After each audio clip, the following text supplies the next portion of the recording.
नमस्कार दोस्तों, मैं रीता फिर से स्वागत करती हूँ आपका हमारे YouTube चैनल पर।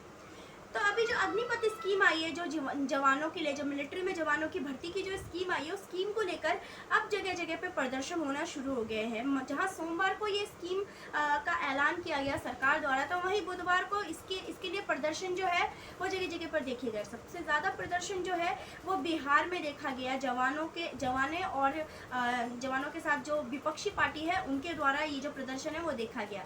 तो बिहार के बक्सर, आरा और जहानाबाद में इस प्रदर्शन को उग्र तरीके से देखा गया, जहां की जगह जगह पे रेलवे स्टेशन बंद कर दिए गए, रेलवे स्टेशन जाम कर दिया गया, और जहां पे टायर जलाए गए, आगजनी की गई और पथराव भी किए गए। इसके अलावा सिर्फ बिहार तक ये जो प्रदर्शन था वो सीमित नहीं रहा। बिहार से आगे बढ़ते हुए ये जो प्रदर्शन है वो गुरुग्राम तक आ गया। गुरुग्राम में जगह जगह पर लोगों ने पथराव किए, आगजनी की, प्रदर्शन किया।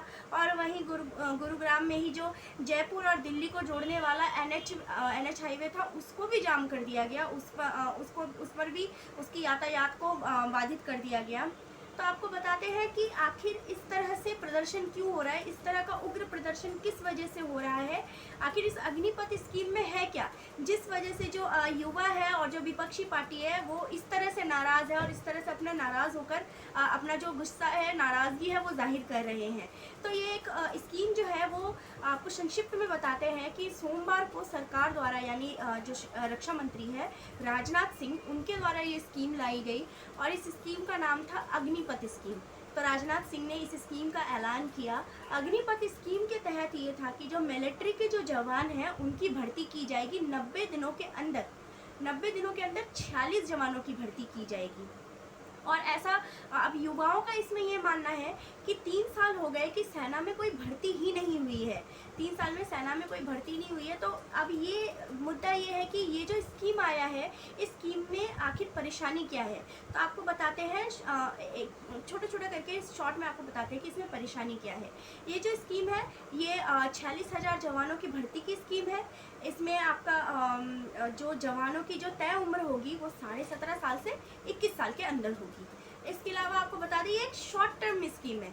इसमें जो सर्विस होगी, जो जवान अपनी सेवा देंगे वो सिर्फ 4 साल के लिए देंगे। जवान अपनी सेवा सिर्फ 4 साल के लिए देंगे। इसके अलावा आपको बता दें कि इसमें जो तय पैसा है, उनका इनकम आएगा वो 30,000 से 40,000 होगा। तो आपको बताते हैं कि इसके चरण क्या क्या है। तो पहला, जो ये जवानों की भर्ती की जाएगी वो उसी हिसाब से की जाएगी जैसे बाकी जवानों की भर्ती होती है। यानी कि पहले मेरिट बेस पे छात्रों को सिलेक्ट किया जाएगा, उनको लिया जाएगा। उसके अलावा उसी तरह से मेडिकल टेस्ट होंगे, उनके मेडिकल टेस्ट उन्हें क्लियर करना होगा। उसके बाद जाके उनकी भर्ती होगी 4 साल के लिए।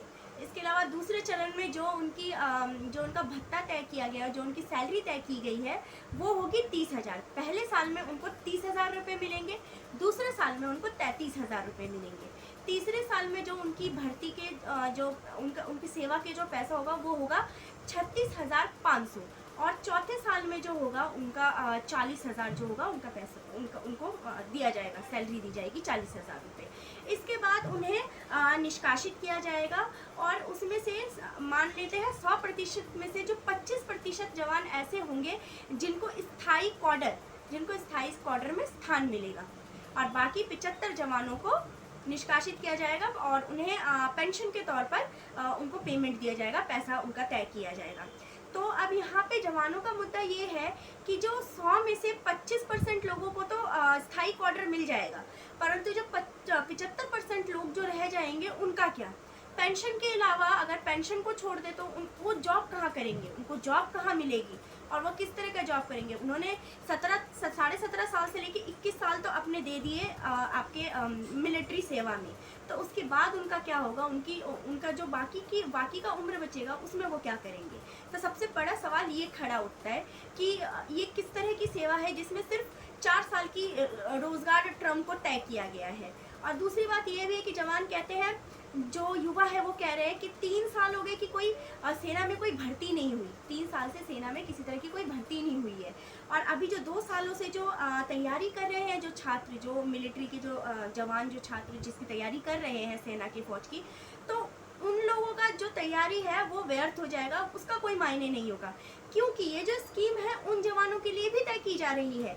परंतु जो जवान है, जो युवा है, वो ये सोचकर, वो एक तरह से जॉब सिक्योरिटी, जॉब गारंटी, एक तरह से इस तरह का सोच के वो इतनी तैयारी कर रहे होते हैं, 2 साल 3 साल जॉब की तैयारी करते हैं, सिलेक्शन में लगाते हैं, उसके बाद इंतज़ार करते हैं कि कब उनका सिलेक्शन किया जाएगा, कब नौकरियां निकलेगी, कब नाम आएगा।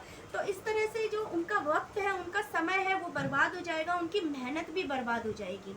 तो इसी को लेकर जो है वो सारा प्रदर्शन किया जा रहा है। ये 4 साल की सेवा जो सरकार ने तय की है, ये 4 साल की सेवा जो स्कीम सरकार ने तय की है, उसको लेकर जवान और जवान के साथ साथ जो युवा के साथ साथ जो दूसरे विपक्षी लोग हैं, वो भी सहमत होते हुए सरकार से नज़र नहीं आ रहे हैं। तो ये तो आने वाला वक्त ही बताएगा कि सरकार इस स्कीम को और किस तरह से स्पष्ट करेगी, किस तरह से युवाओं को वो संतुष्ट करेगी। जो युवा नाराज़ हो चुके हैं, जो युवा अभी जो प्रदर्शन कर रहे हैं, उन युवाओं को किस तरह से शांत किया जाएगा और किस तरह से इस स्कीम को थोड़ा सा और स्पष्टीकरण किया जाएगा ताकि वो अच्छे तरीके से इसको समझ सके। तो ये तो आने वाला वक्त ही बताएगा। इसके अलावा हमारे चैनल से जुड़े रहने के लिए प्लीज़ हमारे चैनल को लाइक कीजिए, सब्सक्राइब कीजिए और बेल आइकन का बटन दबाना मत भूलिएगा। धन्यवाद।